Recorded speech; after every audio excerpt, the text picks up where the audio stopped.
ఆమ్ ఆద్మీ పార్టీని ఏం చెప్పాలో, పాపం కేజ్రీవాల్ గారిని ఏం చెప్పాలో తెలియదు.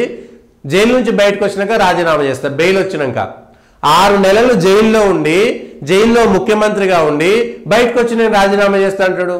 అసలు ఎవరైనా అరెస్ట్ కాగానే జైలుకు పోతే నైతిక విలువలు, ఏ రోజైతే మీరు ముఖ్యమంత్రిగా జైలుకు పోయేటప్పుడు రాజీనామా చేయలేదో ఆ రోజే మీ నైతిక విలువలు పతనమైపోయినాయి.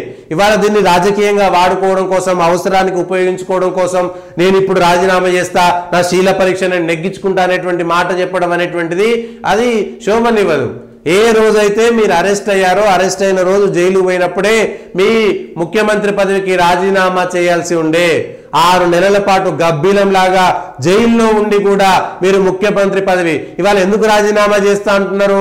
ఇవాళ సుప్రీంకోర్టు నుంచి బెయిల్ వచ్చిన తర్వాత ఆయన సచివాలయానికి పోవడానికి వీల్లేదు, ముఖ్యమంత్రి కార్యాలయానికి పోవడానికి వీల్లేదు, ఈ ముఖ్యమైనటువంటి ఈ వీటిపైన సంతకాలు పెట్టడానికి వీల్లేదు అనేటువంటి షరతులు పెట్టిరు. అంటే నిన్ను అరెస్ట్ చేయడం తప్పు లేదు, అయితే ఎక్కువ కాలం విచారణ పేరు మీద ఒక విచారణ ఖైదీ ఎక్కువ కాలం జైల్లో ఉండాల్సినటువంటి అవసరం లేదు కాబట్టి మేము బెయిల్ ఇస్తున్నాం తప్ప నువ్వు నిర్దోషి అనేటువంటి మాట ఎక్కడ కోర్టు చెప్పలేదు. అరవింద్ కేజ్రీవాల్ నిర్దోషి అని ఎక్కడ చెప్పలేదు. విచారణ ఖైదీలు ఎక్కువ కాలం పాటు జైల్లో ఉండాల్సినటువంటి అవసరం లేదు, విచారణ తొందరగా చేసి ఒకవేళ వాళ్ళు దోషులుగా తేలితే అప్పుడు వాళ్ళను శిక్ష ఖరారు చేయొచ్చు అనేటువంటి మాట చెప్పారు. బెయిల్ ఇచ్చేటువంటి క్రమంలో కూడా అరవింద్ కేజ్రీవాల్ ముఖ్యమంత్రి కార్యాలయానికి, సచివాలయానికి పోవద్దు, ముఖ్యమైనటువంటి ఫైళ్లలో మీరు సంతకాలు పెట్టొద్దు, అట్లనే ఈ దీనిపైన ఏది లిక్కర్ కేసుకు సంబంధించినటువంటి సాక్షులను వాళ్ళను ప్రభావితం చేయొద్దంటే నిన్న రాగానే మనీష్ సిసోడియాని కలిసిండు. మరి మనీష్ సిసోడియా, ఈయన, మిగిలినటువంటి వాళ్ళందరూ కూడా ఆమ్ ఆద్మీ పార్టీలో ఉన్నటువంటి వాళ్ళే, వాళ్ళందరూ కలిసిరు. వాళ్ళందరూ కలిసి ఒక మాట మాట్లాడుకోరా? ఇగో ఇది జరుగుతున్నది. వాళ్ళని ప్రభావితం చేసినట్టే కదా మనీష్ సిసోడియాని కలిసినా లేకపోతే ఇంకెవరిని కలిసినా ఆమ్ ఆద్మీ పార్టీ కలిసి చేసిందన్నటువంటి కుట్రలో కోణంలో లేకపోతే ఆ చేసినటువంటి అవినీతి కుంభకోణంలో ఆమ్ ఆద్మీ పార్టీ నాయకులంతా కలిసి ఒక దగ్గర కూర్చున్నారంటే లిక్కర్ కేసుని ప్రభావితం చేసినట్టా కాదా? సో ఇప్పుడు ఏ అధికారాలు లేవు కాబట్టి, పవర్ లేదు కాబట్టి జైలు నుండి బయటకు వచ్చినటువంటిది ఒకటి, దాన్ని రాజకీయంగా వాడుకొని నాకేమీ తెలియదు అనేటువంటి ఒక ముచ్చట చెప్పుకునేటువంటి ప్రయత్నం తప్ప ప్రజలకు 10-15 సంవత్సరాల పాటు నీతి సూత్రాలు చెప్పి అవినీతి పనులు చేసినటువంటి వ్యక్తిగా ఇవాళ అరవింద్ కేజ్రీవాల్ గారి నిజస్వరూపం బయటపడినట్టుగా మనం చెప్పుకోవచ్చు.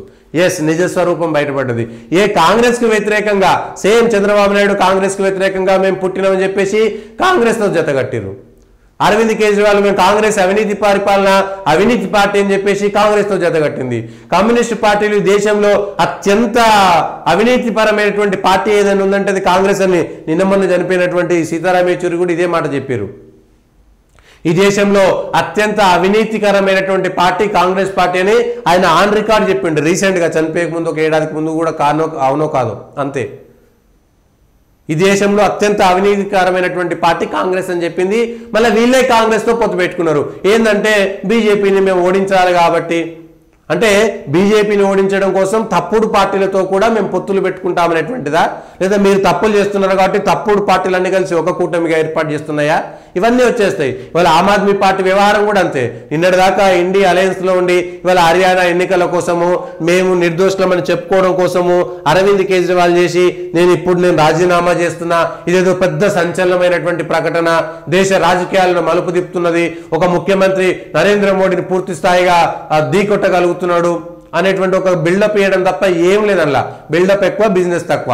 ఈ విషయంలో అరవింద్ కేజ్రీవాల్ వారి విషయంలో మాత్రం స్పష్టంగా ఏ రోజైతే ఆయన జైలుకు పోయిండో ఆ జైలుకు పోయిన రోజే రాజీనామా చేయకుండా ఆయన నిజస్వరూపాన్ని, పదవి కాంక్ష అనేటువంటిది చిన్న పదవి, గబ్బిలంలాగా పట్టుకొని వేలాడడం అనేటువంటిదే. అట్లాంటి పదవికి వేలాడినటువంటి అరవింద్ కేజ్రీవాల్ గారి వాళ్ళ ఇతరులకు నీతి సూత్రాలు చెప్తే ఎవరైనా నమ్ముతారా? ఒక్కరైనా? మీరు చేసింది ఏంది, మీరు చెప్పేది ఏంది? మీరు చెప్పేది అన్ని నీతి సూత్రాలా, చేసేటివన్నీ ఇట్లాంటి తప్పుడు పనులా? దొంగ సారా అమ్ముకొని డబ్బులతోటి గోవా ఎన్నికలు పోయినని 100ల సార్లు తెలిసింది. విదేశాలలో ఉండేటువంటి ఉగ్రవాద ముఠాలతోటి డబ్బులు తెచ్చుకున్నారనేది ఇవాళ మీ పైన ఉన్నటువంటి ఆరోపణలు. జైలుకు పోయింది మీ పార్టీలో ఉన్నటువంటి 3-4 మొత్తం ముఖ్యమంత్రి ఉప ముఖ్యమంత్రి ఎంపీ అందరు కలిసి జైలుకు పోయినటువంటిది ఒకే కేసులో. అట్లాంటి వాళ్ళు ఇవాళ ఇతరులకు సవాల్ విసిరితే ప్రజలు ఒకసారి ఆలోచించాలి. ఈ విషయంలో ఏదో ఇది రాజకీయమైనటువంటి వ్యవహారము, రాజకీయమైనటువంటి కక్ష అయినటువంటిది కావాలి తెస్తారు.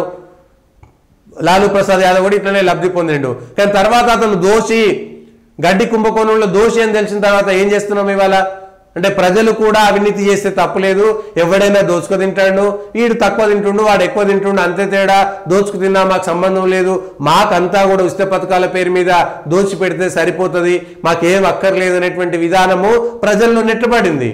ప్రజలు కూడా ఉచిత పథకాలకి డబ్బులు ప్రభుత్వం నుంచి వస్తే సరిపోతుంది, మాకేం అక్కర్లేదు, ప్రభుత్వము పరిపాలన ఇవన్నీ ఏమీ లేదు, మౌలిక వసతులు సౌకర్యాలు మాకు సంబంధం లేదు, ప్రతి కుటుంబానికి ప్రతి వ్యక్తికి కొంత నగదు రూపంలోనో పథకం రూపంలోనో డబ్బులు వస్తున్నాయా లేదా అంతే, అది వస్తే మాకు చాలు, సమాజం ఎటువైనా మాకు సంబంధం లేదు, వాళ్ళు అవినీతి చేస్తాడా నీతి చేస్తాడా అనేటువంటి అంశమే వాళ్ళకు సంబంధం లేదు, ఏది మాకు అక్కర్లేదు. ఇది నాకు నేను విధించుకునే అగ్ని పరీక్ష, పార్టీని చీల్చేందుకు బీజేపీ కుట్రలు, దేవుడు అండగా ఉండి రక్షించాడు, రాజ్యాంగాన్ని కాపాడాలని ఇంతకాలం రాజ్యాంగాన్ని కాపాడడానికి ముఖ్యమంత్రి రాజీనామాకి ఏమైనా సంబంధం ఉందా? నిర్దోషిగా నిరూపించుకునే వరకు ముఖ్యమంత్రిగా కుర్చీలో కూర్చోను. అది ఈ మాట ఇవాళ బయటకు వచ్చినాక కాదు, ఇవాళ మీకు వచ్చింది బెయిల్ మాత్రమే, మీకు తుది తీర్పు రాలేదు మీరు నిర్దోషి అని.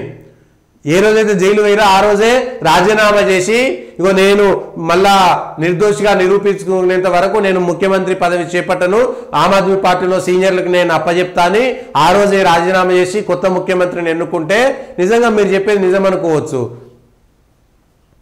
కొత్త సీఎంగా అతిశీఘ్ర అవకాశాలు, హర్యానాపై దృష్టి సారించనున్న కేజ్రీ, ఆయన రాజీనామా గిమ్మిక్కు కాంగ్రెసే.